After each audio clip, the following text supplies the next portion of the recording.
All right, I think we're live. Welcome, everyone. I'm glad you're able to join me for this live stream. All right, I think we're live. Welcome, everyone. I'm glad you're able to join me for this.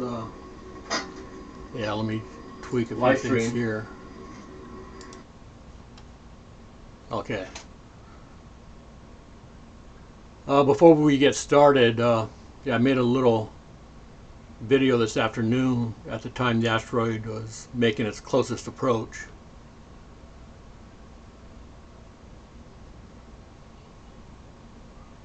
So let's go ahead and play that real quick.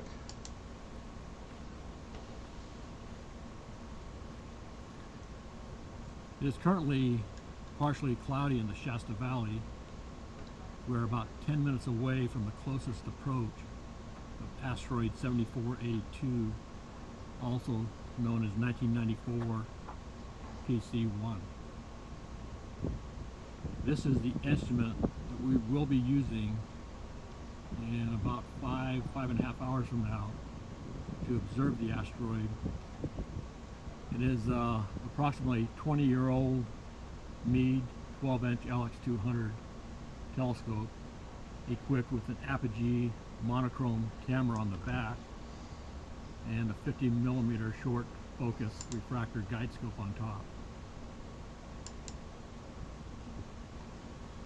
Weather permitting, we will be observing the asteroid tonight. The weather forecast is calling for increasing clouds this evening around our start time, but with luck they will be thin enough that we can view through them and still capture the asteroid as it zips by the Earth.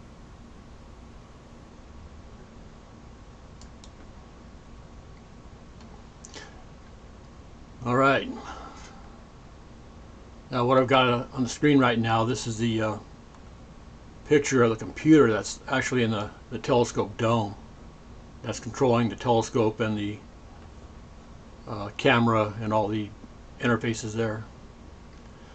Yeah, I would like to point out that we've got an asteroid expert in our audience tonight, Steve Brewster. So hopefully, if there's any questions that come up and I don't see him, maybe he can jump in and answer them for you. But tonight we're going to be tracking asteroid 7482 1994 PC1. It's considered a potentially hazardous asteroid. It's on the 1 kilometer diameter size, so there's no danger of it hitting the Earth in the foreseeable future. And this afternoon it passed safely by the Earth at a distance of about 5 lunar distances. But being, the 1 kilometer diameter, if it were to hit the Earth, it would definitely be, a reboot event for life on Earth. But fortunately, we're in no danger of it. It passed this afternoon, as witnessed by the fact that we're all still here and able to watch it continue in space. So what we have here, this is the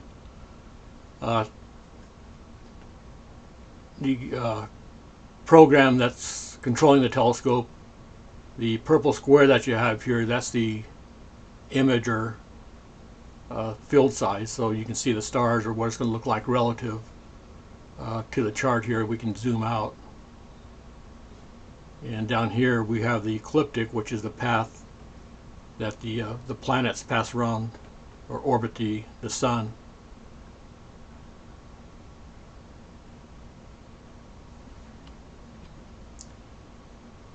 So, and right now this is the position of the asteroid. It's ahead of our field of view right now. And as the time updates, every once in a while you'll see it move. But what we'll do, we'll go ahead and center the field of view on the asteroid, and then we'll command the telescope to go to that position.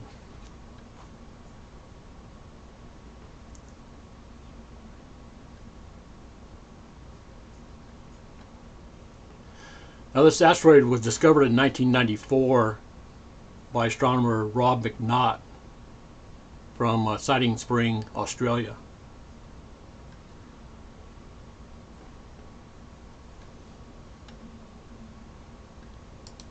Okay, we'll go to the camera here, and what I'll do, I'll take a series of 5-second exposures. We'll go ahead and start that right now. So it's taking the first image right now. You can see the status up at the top here.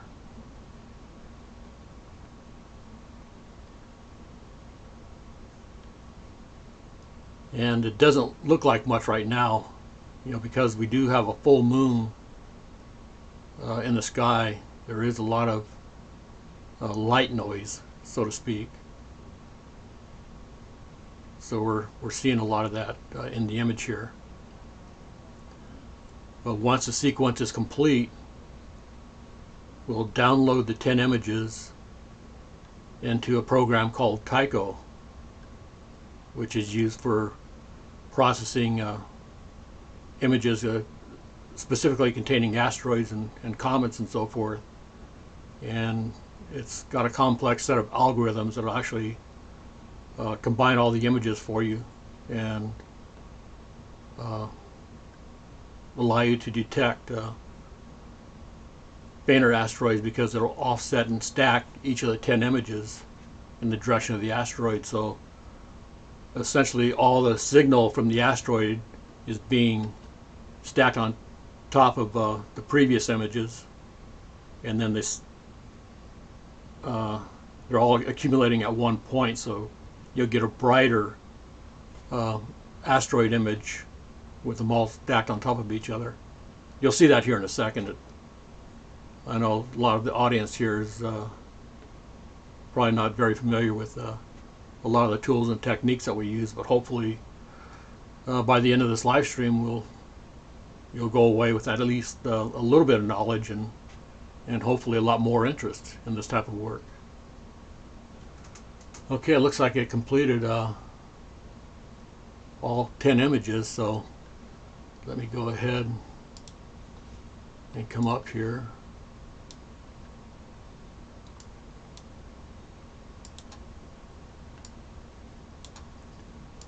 And there's the 10 images right here.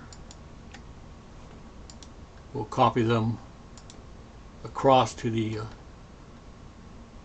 warm room computer, where I'm sitting right now.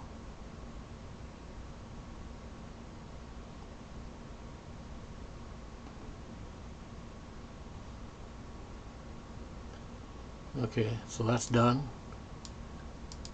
So now we can bring up Tycho, and we'll go ahead and add the images here.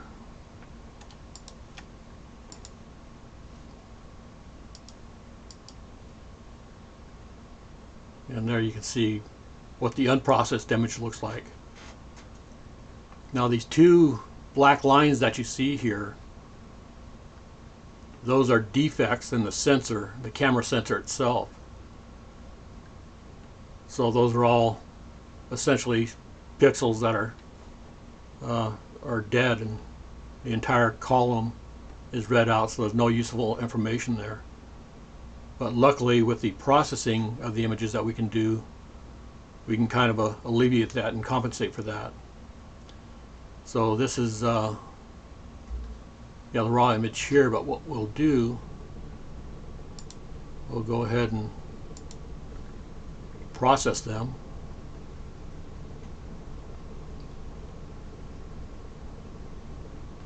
So it's processing the images, performing what's called a calibration, where you're subtracting the dark image, which is I don't want to get too far ahead, but essentially it's an exposure of the same duration as our light image that's subtracted from it, so it subtracts all the noise that's introduced by the sensor noise or the sensor itself.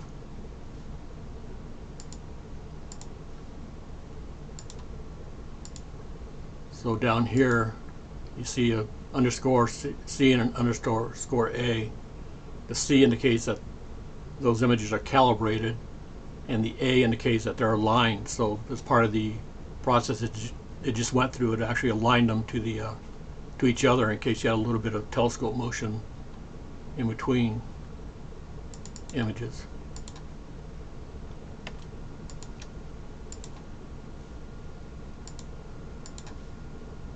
And there now you can see the image, and the black lines are no longer there. Okay, so the first thing we'll do, we'll just go ahead and animate this set of images because this asteroid is very bright. I suspect some of you could just look at this one now and kind of guess which one's the asteroid. But we'll go ahead and animate it at, yeah, well, 250. And there you see it. There's the asteroid right there. Now you'll notice that the asteroid itself is a little bit elongated, where the stars are circular. This is elongated in the direction that the asteroid's moving, because 5 seconds isn't fast enough to, capture the asteroid on, a small set of pixels. So is that cool or what?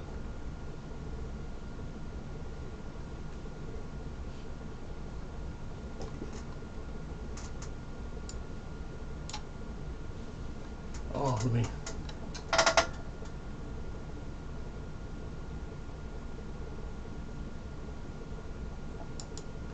Yeah, I'm sorry, guys. Steve just pointed out that you guys couldn't see the screens we're talking about, but okay, here we go. So let me.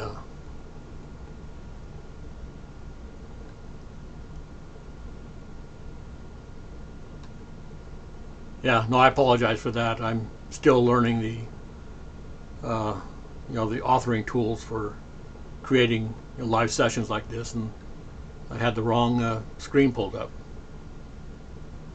So there you see the asteroid right there moving across the screen. Now, one of the powerful features of Tycho, I was telling you that you can actually get it to stack the images, moving each of the frames in the direction of the asteroid. So the way that's done, we'll go here, we'll say load known objects. So this is actually from a database of all the known asteroids that are in this field of view right now. You can see there are some 35 asteroids in this field of view right here. You can see them marked all along here. Unfortunately, most of them are too faint for us to see them with an instrument this small, and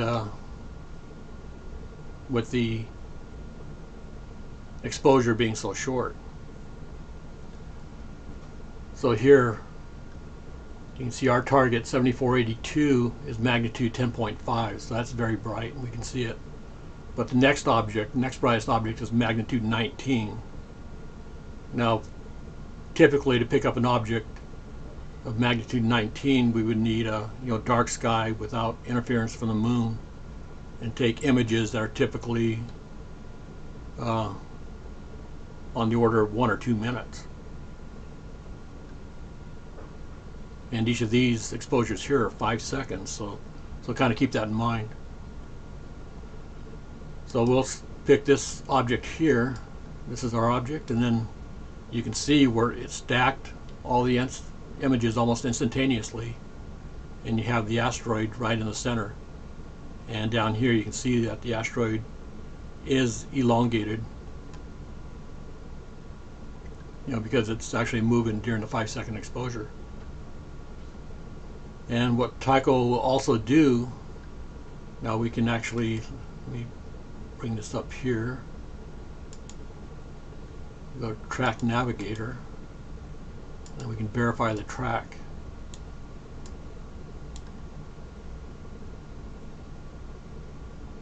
And so I've got making 3 stacks right now from the 10 images. So one stack contains 4 stars. You can see 4 stars and then 3 and 3. And then it centers the asteroid in each stack. Now from each of these stacks I could generate observations, with a click of a button. And we have them right here. So these are actually observations that can be reported to the Minor Planet Center and become part of their official database of positions for this asteroid.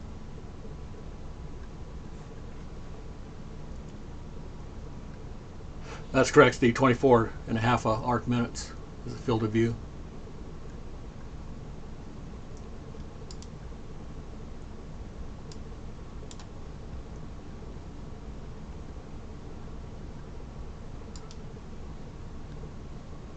Okay, so we can, let's see, go back and let's go ahead and clear that list and bring the telescope back up.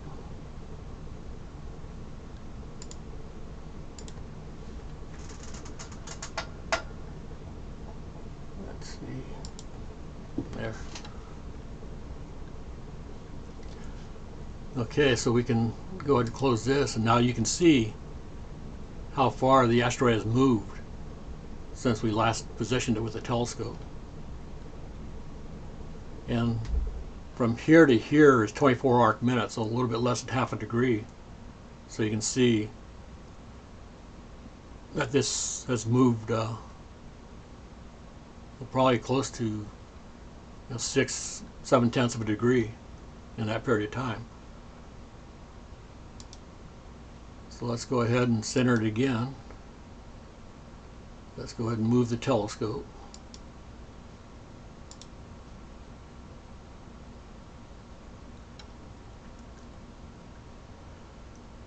And what I'll do this time, I'll take a really short exposure. Let's try a 1 second exposure, so we can reduce the trailing of the asteroid that's in the image. So let's just go with a 1 second. Okay.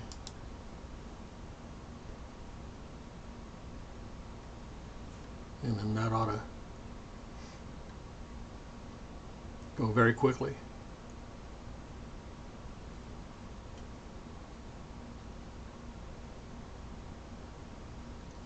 Now this asteroid, it was just discovered in 1994, as I mentioned before, but it actually flew by close to the Earth in 1933.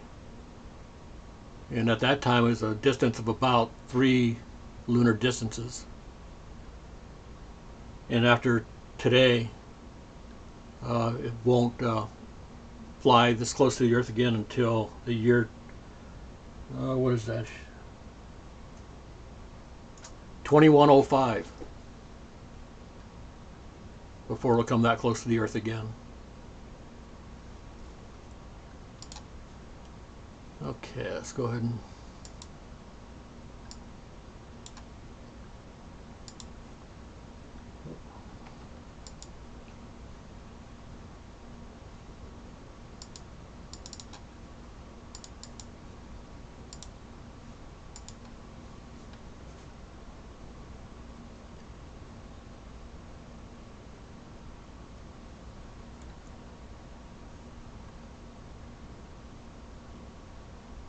it's copying. Okay, so that's done. Let's go ahead and load up those images. That's sequence number 4.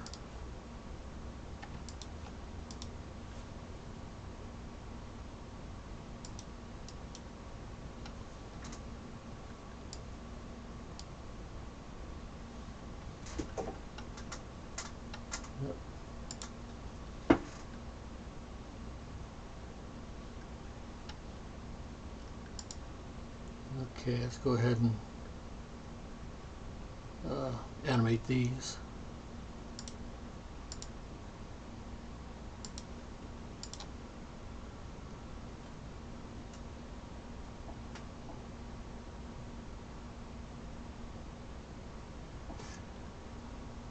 Okay.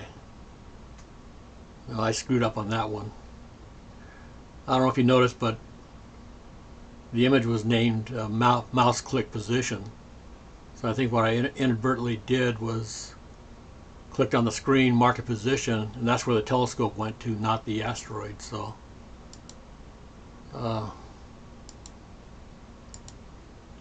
we got to go back and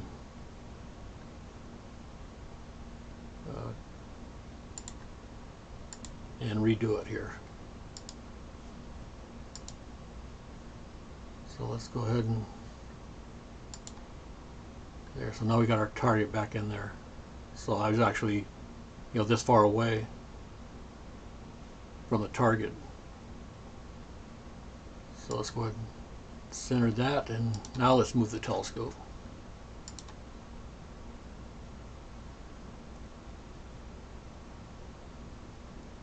Okay, so now you see the telescope. Now it's come down to the target position. Now let's go back and retake the images, the 1 second exposures.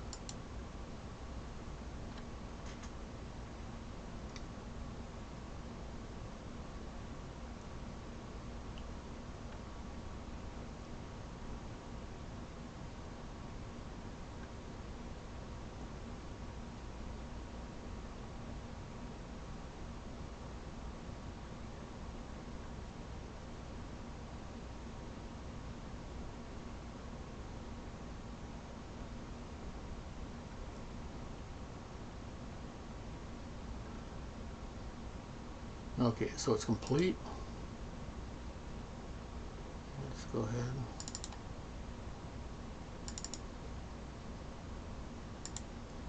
Refresh the screen.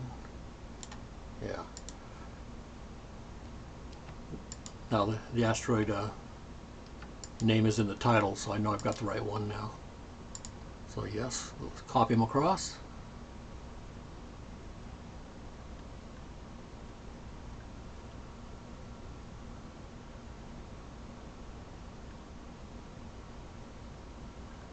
Okay.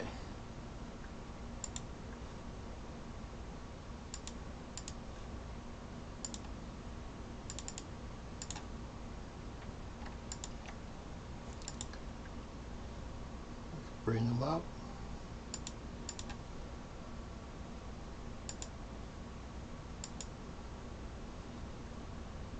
There, now you can see it down here.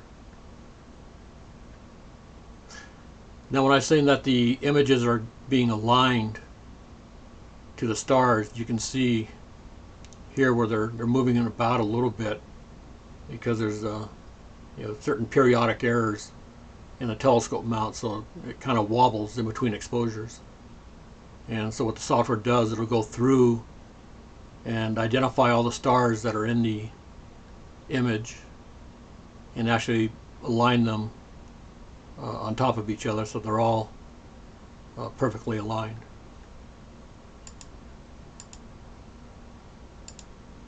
So we'll do that right now.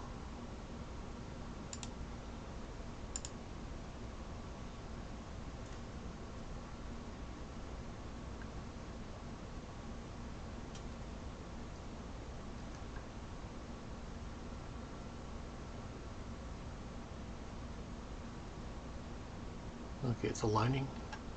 Okay, identify the stars and did a plate solve so it knows exactly where it's pointed, or the center of each frame is located.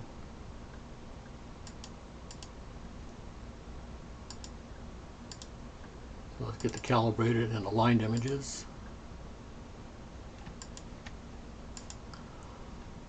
Load them up. And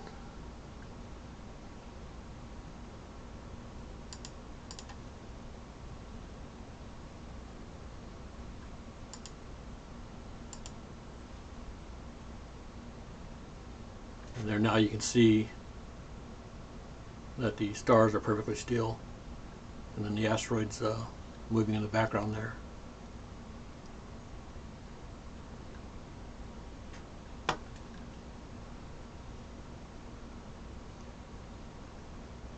And let's go ahead and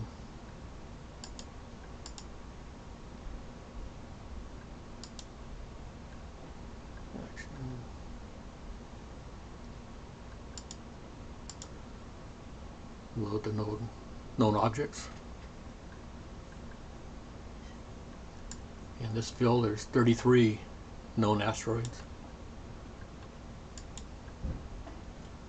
There's one that's magnitude 16.2, but it's way off on the edge here, and 1 second is not enough to capture it. So, but we wanted to get 7482, and now you can see that the asteroid image is a nice circle. What do you guys think of that?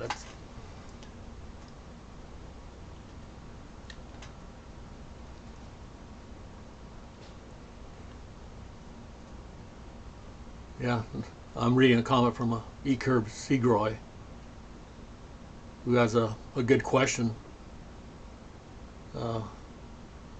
regarding whether the Planetary Defense Coordination Office would inform the public if there was an imminent collision. And that's a good question. I don't know, the government officials would have to weigh, you know, the alternatives or the options of, you know, mass panic or just handle the event afterwards. But what I might recommend, there's a movie that just came out recently called Don't Look Up. Yeah, I recommend, if you haven't seen that you take a look at it, because although it's a comedy, I think there's a lot of truth in there. So let's go ahead and yeah, let's go ahead and create the tracks on this, the verified tracks, and there you go. Again, you got 3 stacks and then a 4th. So if I were actually doing an observing session, I would probably take image sequences of 12, you know, something that's divisible by the number of stacks that you're going to be evaluating, and typically 3 stacks per sequence of images is a good number that I found.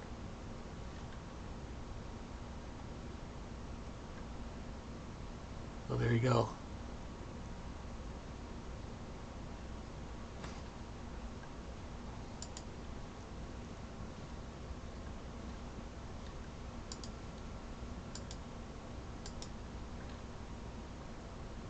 Okay, let's go back to the telescope.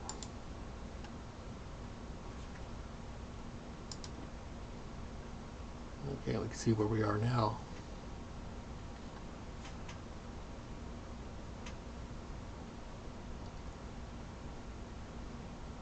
So let's go ahead and move it again, and this time let's take a couple of 60-second exposures. Let's get some trailed images. So let's go ahead and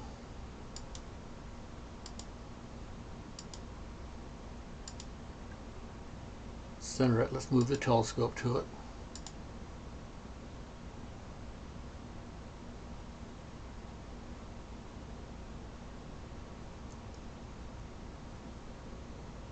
And I'll do a little bit different on this one. I'm actually going to get the auto guider going.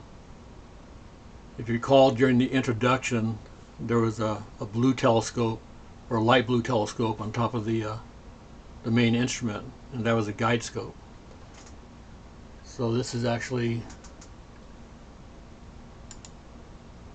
the guiding program here. Let's go ahead and take an image. And there you can see we've got about 5 stars that are bright enough for the auto guider to use. So let's go ahead and have it automatically select the ones it likes best. And it actually found a couple more. So we'll go ahead and get the auto guider going on that. So the auto guider, what it will do, that random periodic motion that I was talking about,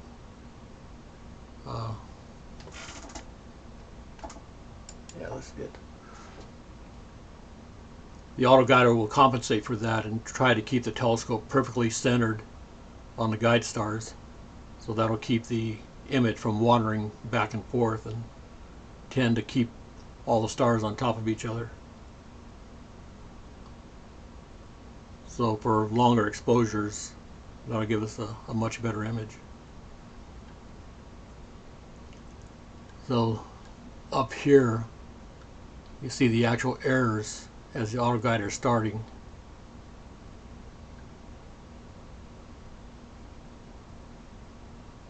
The red represents the declination direction error. That's the north and south motion of the telescope. And the blue is the right ascension, which is the east and west portion of the telescope. So it's okay, it's not too bad right now, so we can go ahead and go back to our image there, and you can already see that this has moved quite a bit, so I better hurry up and get that image going. And I want to do a 60.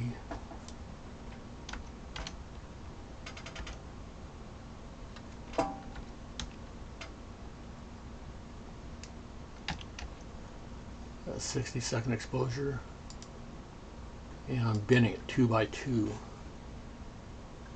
So let me go ahead and get that going. Now what the binning is on there, that's the number of pixels. It's combining pixels. The pixels, each element that's in the CCD array that's collecting light, essentially little light buckets that are collecting the photons that are hitting the chip. And when you take adjacent ones 2 by 2, you essentially make a larger pixel, which is a larger diameter bucket that gets downloaded.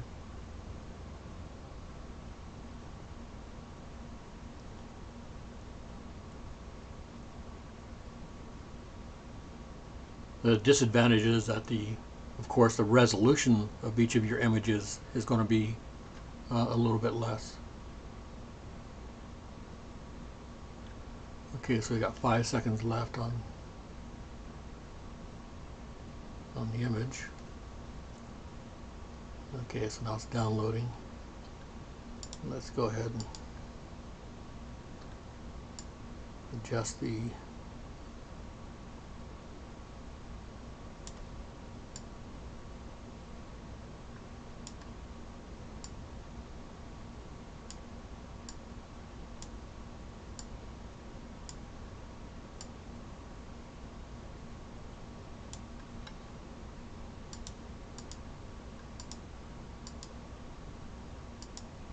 and there you can see the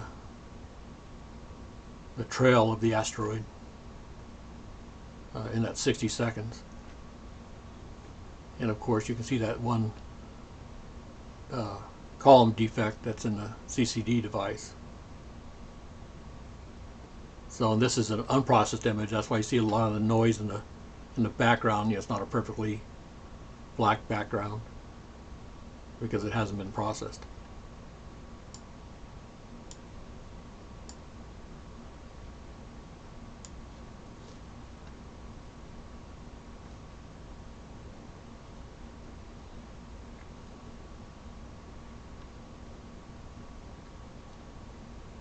So that's yeah, that's correct, Steve. The guiding is 2-second exposures.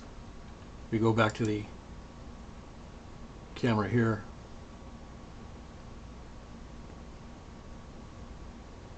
It was set at 2 seconds. right here.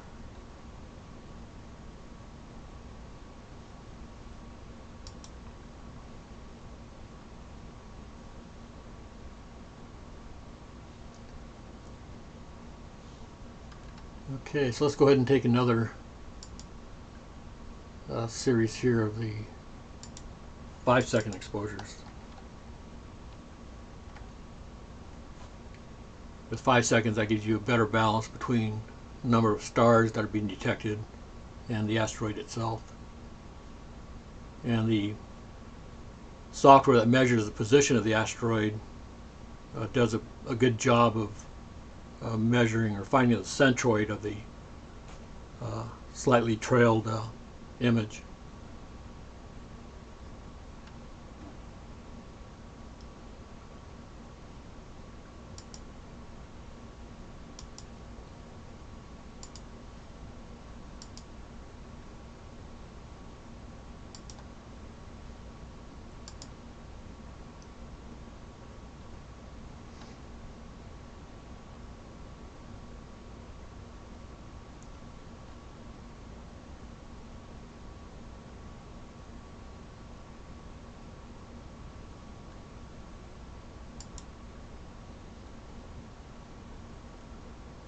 Okay, let's settle down there.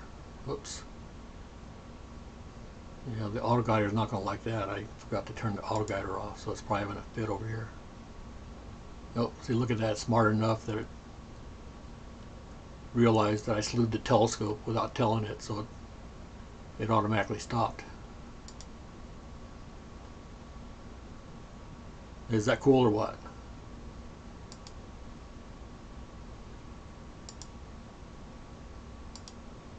Okay, let's go ahead and recenter this.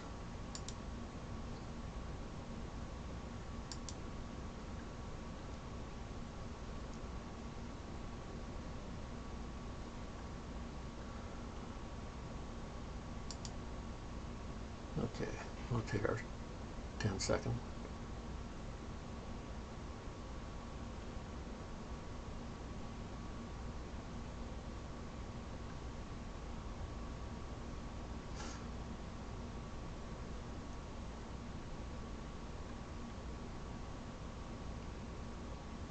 And I'll mix up a little bit of what I'm going to do. Yeah, I think I'll take 3 sequences of 10 images and load them all into Tycho, moving the telescope in between exposure sets, recentering.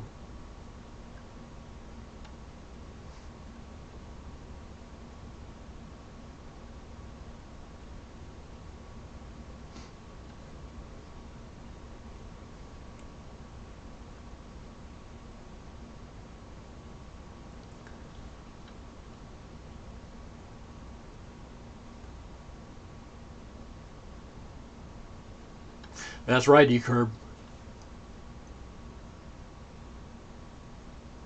Technology's amazing these days.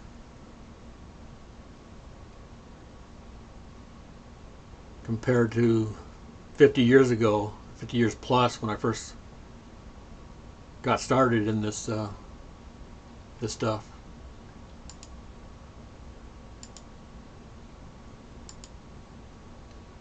Back when there were no CCD devices, the only method we had to capture the photons from the sky is using emulsion films from your typical 35 millimeter films that you had back then, and that was interesting. Much more complex, a lot more effort into going to get an image. You'd have to go out to a dark sky site. You'd have to set everything up. You'd have to, mount the camera and everything on the telescope, and it was harder to focus.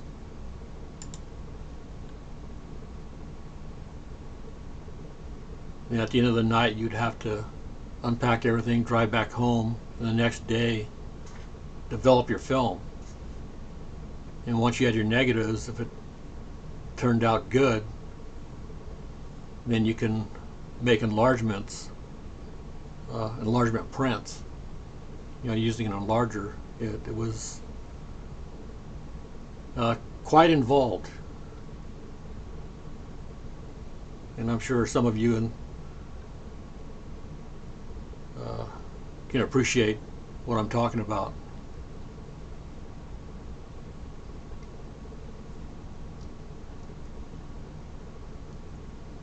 I mean, imagine 50 years ago, I couldn't imagine being sitting in a warm room, controlling a telescope that's 200 feet away, getting instantaneous images of an asteroid that's 5 lunar distances from the Earth. Quite amazing.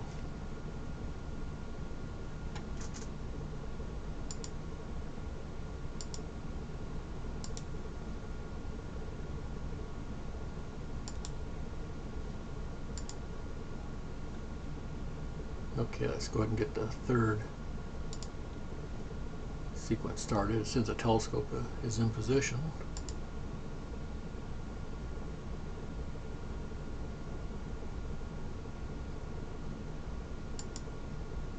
Okay.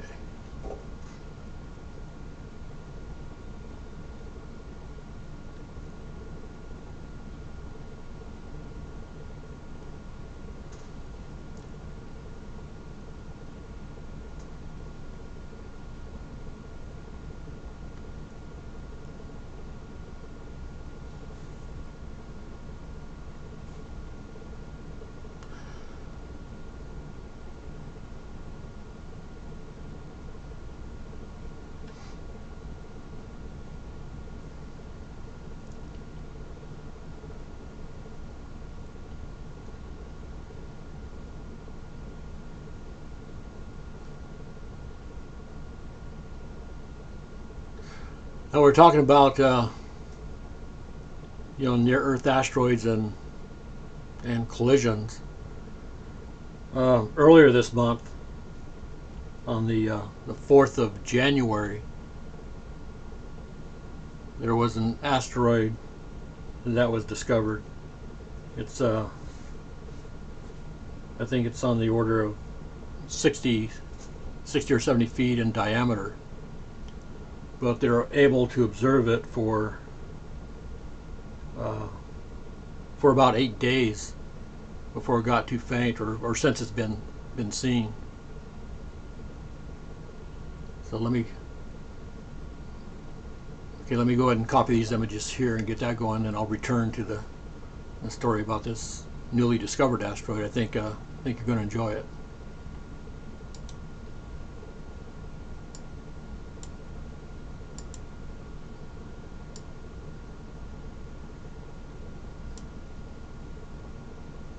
Let's see.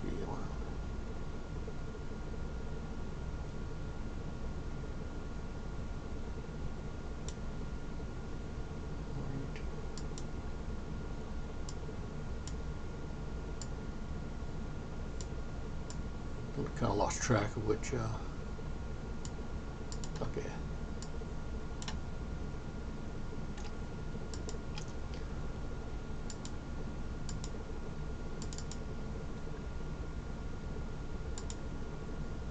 Let's see.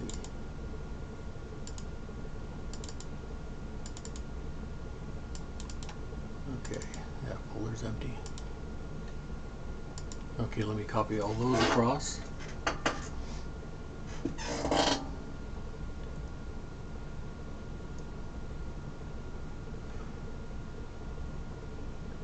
Yeah, you're right, Mike. More times than not, the object you're trying to take a picture of back then ended up not being on the film that you developed. So you'd have to try it again.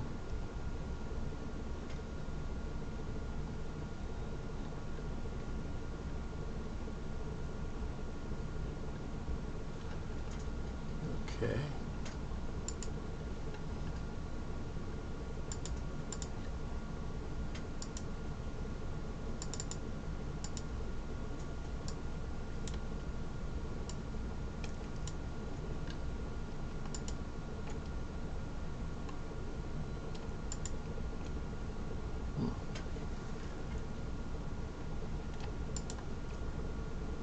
don't you?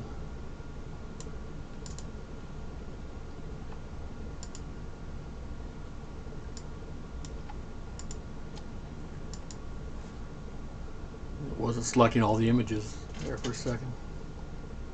Okay, let's go ahead and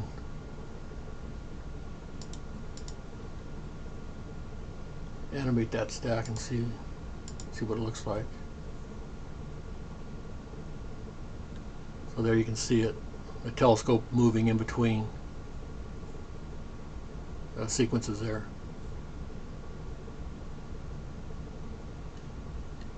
So now let's go ahead and line up all the star images to each other and then come back to that.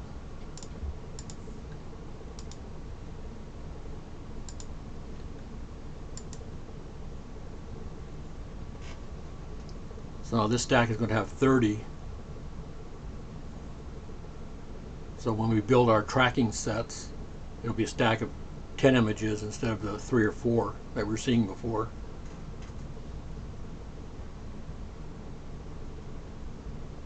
Yep, I agree, Chuck. And there's actually people today who are going back to the old film. I can't imagine that. I have no desire to go back and work in a dark room loading film canisters and working with the chemicals to develop film. But like vinyl in the record world or the audio world, you know, people are going back to the good old days, as you say.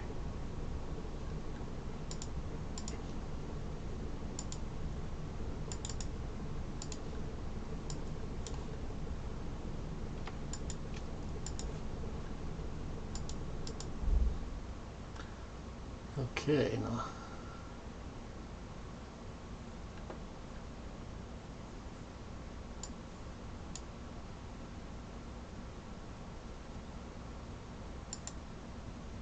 whoa.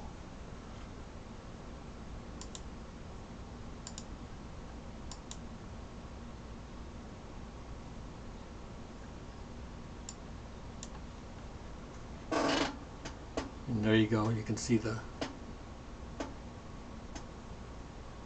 all the stars are lined up now, and where the frames no longer overlap, you get the white spot down here, but you know where the asteroid is moving here, we can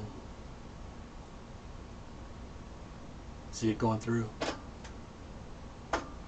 Now that's moving quite a bit. So let's go ahead and build our or load our known objects. Okay, there we go.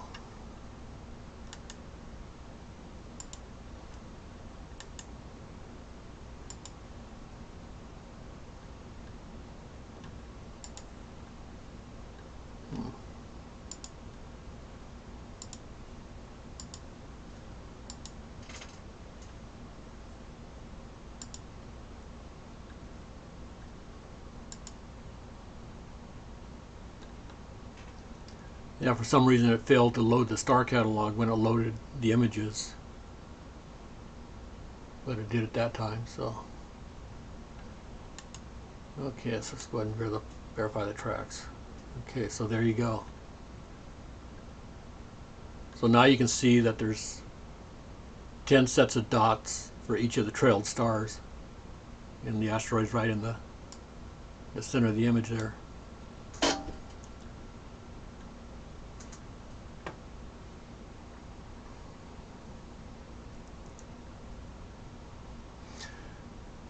So the calculated speed for the asteroid at this very moment is 118 arc seconds per minute. So for every minute of time, it's moving almost 2 arc minutes.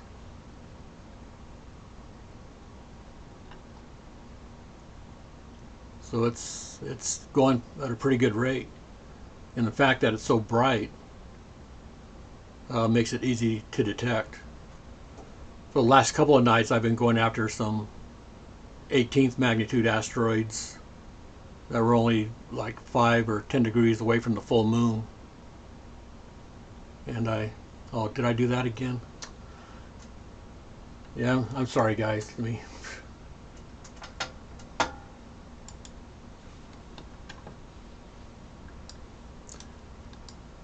Yeah, thanks for pointing that out, guys.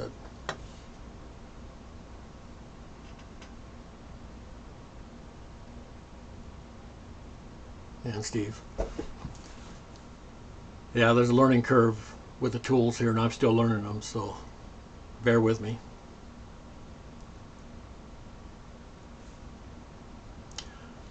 But as I was saying, each of these star trails now, you'll see 10 dots instead of the 4 or the 3 that we were seeing in the previous sets, because we have 10 images per sequence.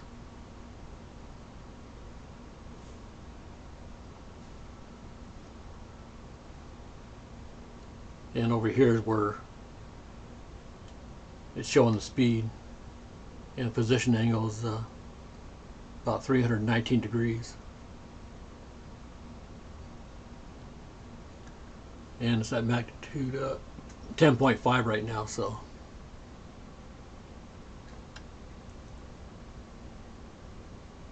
So I'll let everybody sit and watch this for a few moments, taking the speed of the asteroid. Let me go back to the previous screen because I don't think you saw that. So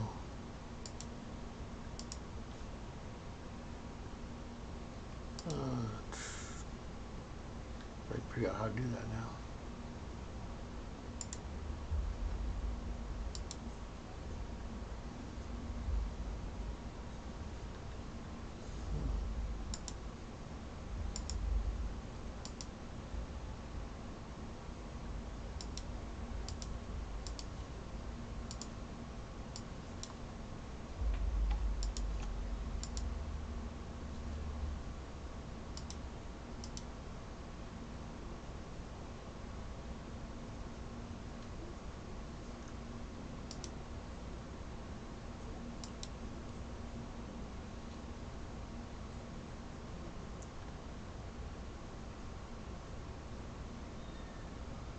There, now you can see it going through each of the stacks.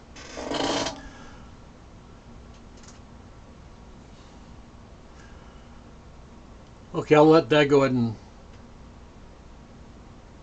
play in the background while I continue my story about this newly discovered asteroid.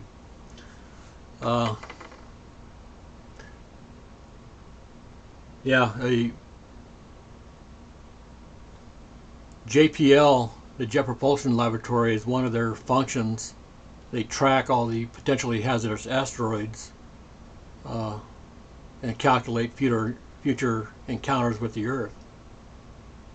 And this particular one, they calculated, after the last exposure or last observation had been reported, and it's getting fainter. I think it was 20th magnitude when it was last reported, and it's getting fainter. And also because of the full moon, nobody's able to go out and actually have been able to capture it again. But it turns out it's got something like a 1 in 2,000 chance of impacting the Earth in July of next year, 2023. So that's noteworthy, but nothing to be alarmed yet, because typically the way these scenarios go is that when you get further observations, the risk is eliminated. And I should also add that 1 in 2,000 chance is it's around the background risk right now. The background risk being the probability of a random asteroid hitting the Earth. But it's noteworthy because it's on the scale Palermo scale of 1, which is the above the 0, because typically all of them are 0. Let me see if I can bring up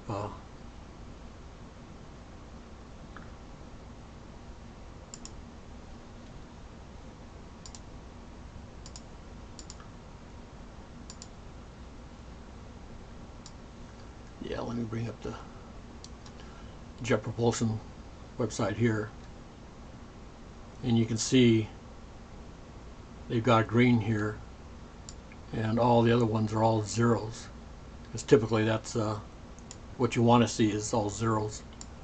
But this one here is a 1, and the Torino scale, it was created to be similar, or at least communicated to the public to be similar to the earthquake scale. So it goes from 0 to 10.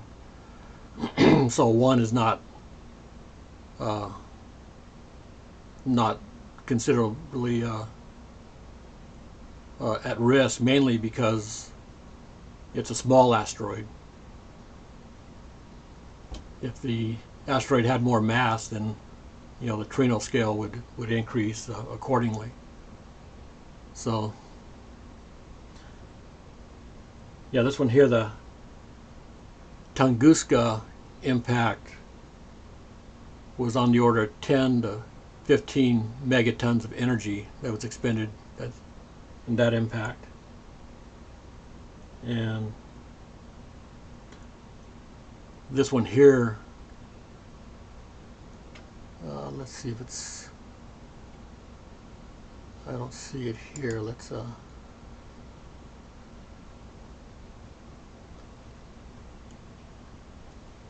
so you have 2023 possibility and then a 2028 possibility. Well, here we go. That's what I was looking for, is the impact energy here, which would be 21 megatons, which is, it's on the same order as a Tunguska event. So if it does hit us, it's not a a dinosaur event, but more of a centralized damage wherever it hits. If it were to occur over a major city, that would be a lot of destruction. But being the Earth is mostly water, then you have the probability of impacting over water.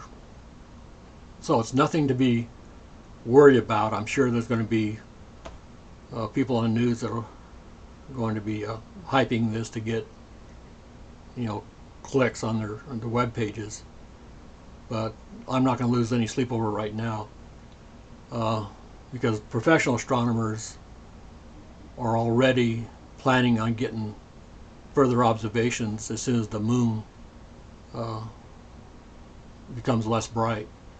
So early February, with the professional telescopes, they can reach magnitude 23 with no problem, and even to magnitude 25 with some of the larger instruments.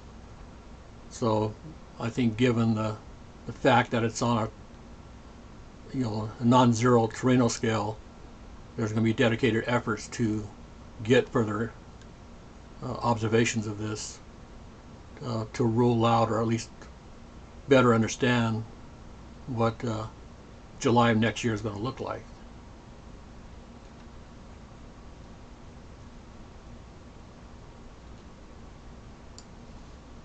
So, whoops.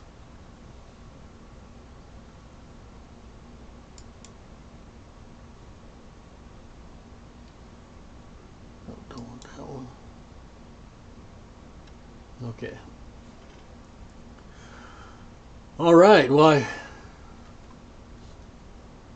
it's been about an hour, so I'll probably continue to image. Let me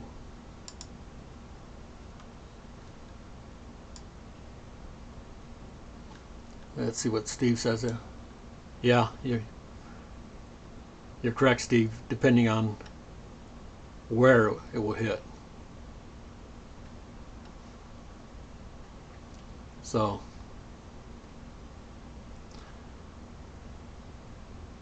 uh,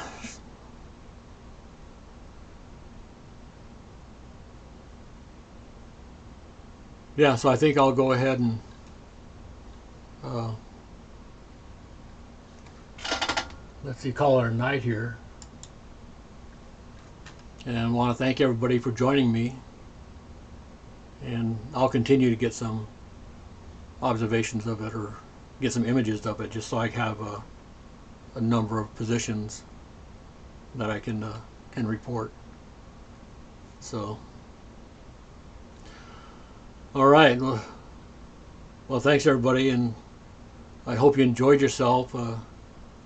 And more importantly, I hope you learned something that you didn't know when you came here tonight, because that's what this is all about. I had a great time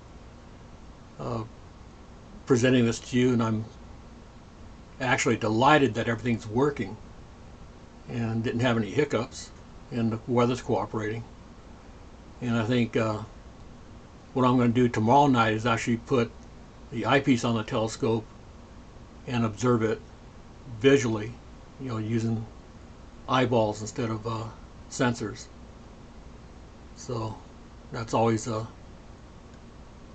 fun thing to do too. So, all right, well, take care.